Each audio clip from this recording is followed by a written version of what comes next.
Esas imágenes no son de Siria, ni de El Salvador, ni Venezuela, ni Afganistán. Son de México, de esa parte del norte del país donde nació el primer cebrazno, donde el estallido de un globo causó pánico y donde en un solo mes aumentó 453% el número de homicidios relacionados con el crimen organizado. Ese lugar es el campo de batalla Tamaulipas. Desde hace años se han registrado actividades de violencia en Tamaulipas. De hecho, hubo un operativo llamado Operativo Noreste que empezó a funcionar en 2010, pero como nos podremos haber dado cuenta, fracasó. Los enfrentamientos en el estado, principalmente en Reynosa y Tampico, han sido constantes en el último mes. El 7 de abril, tras jornadas de enfrentamiento, se sumaron 17 muertos. 2 días después, la cifra ascendió a 23. Un día después se llegó a los 28 muertos. El 26 de abril se reportó otra balacera. El 29 y 30 de abril se registraron enfrentamientos donde murieron 17 personas y el 1 de mayo se registró una balacera en un evento del DIF. A raíz de estos enfrentamientos, algunos funcionarios públicos ya han hecho declaraciones. El secretario general del gobierno de Tamaulipas, hasta el 10 de abril,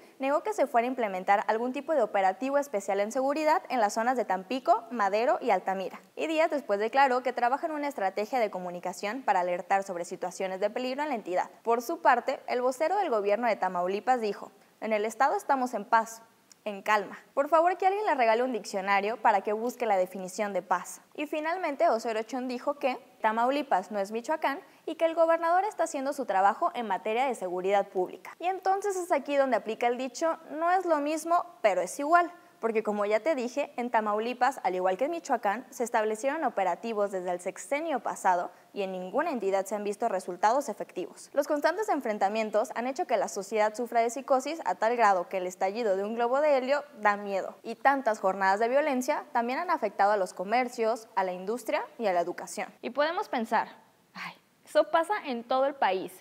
¿Muertos? Pues todos los días tenemos. Ay, eso no es grave. Sí es grave. ¿Acaso es normal que te tengas que tirar pecho tierra cuando vas caminando por la calle o cuando estás en un salón de clases? Claro que no. Y por eso los ciudadanos de Tampico salieron el pasado 13 de abril a exigir que se frene la violencia y que las autoridades sean más eficientes. Pero la pregunta del millón es, ¿por qué un grupo delictivo decide hacer de una entidad supuestamente vigilada desde el sexenio pasado un campo de batalla? Porque puede. ¿Y por qué puede? Porque en Tamaulipas matar no cuesta. Te explico.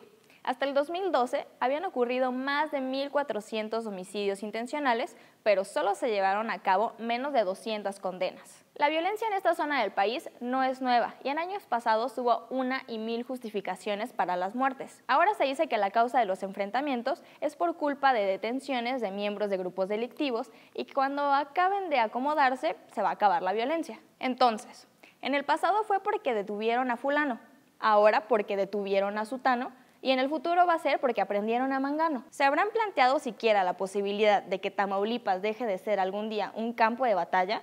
Mientras las instituciones del Estado no se fortalezcan y no se castigue penalmente a los autores de los hechos de violencia, tendremos Tamaulipas para rato.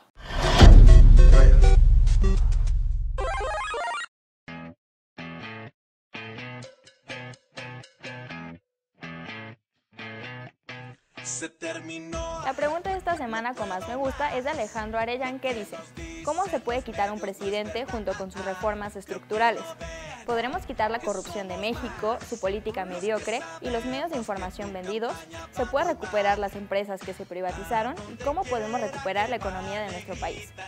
Bueno, primero, ¿cómo se puede quitar un presidente junto con sus reformas? Para las reformas sí existen figuras legales en las que se podrían remover, sin embargo, para quitar un presidente no existe ninguna figura constitucionalmente hablando.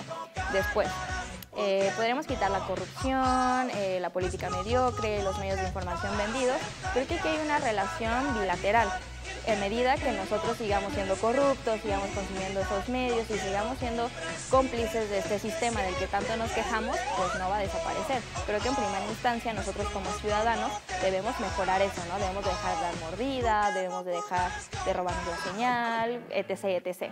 ¿Se puede recuperar las empresas que se privatizaron? Sí, sí se puede, pero se tienen que hacer nuevas reformas y bueno, cursar como de todo este periodo o proceso legislativo que hemos visto desde el año pasado, como la reforma hacendaria, la reforma política, la reforma energética, etc. Espero que te haya gustado el video de esta semana. No olvides agregarnos a nuestras redes sociales de Facebook, Twitter, suscribirte al canal y darle pulgar arriba al video.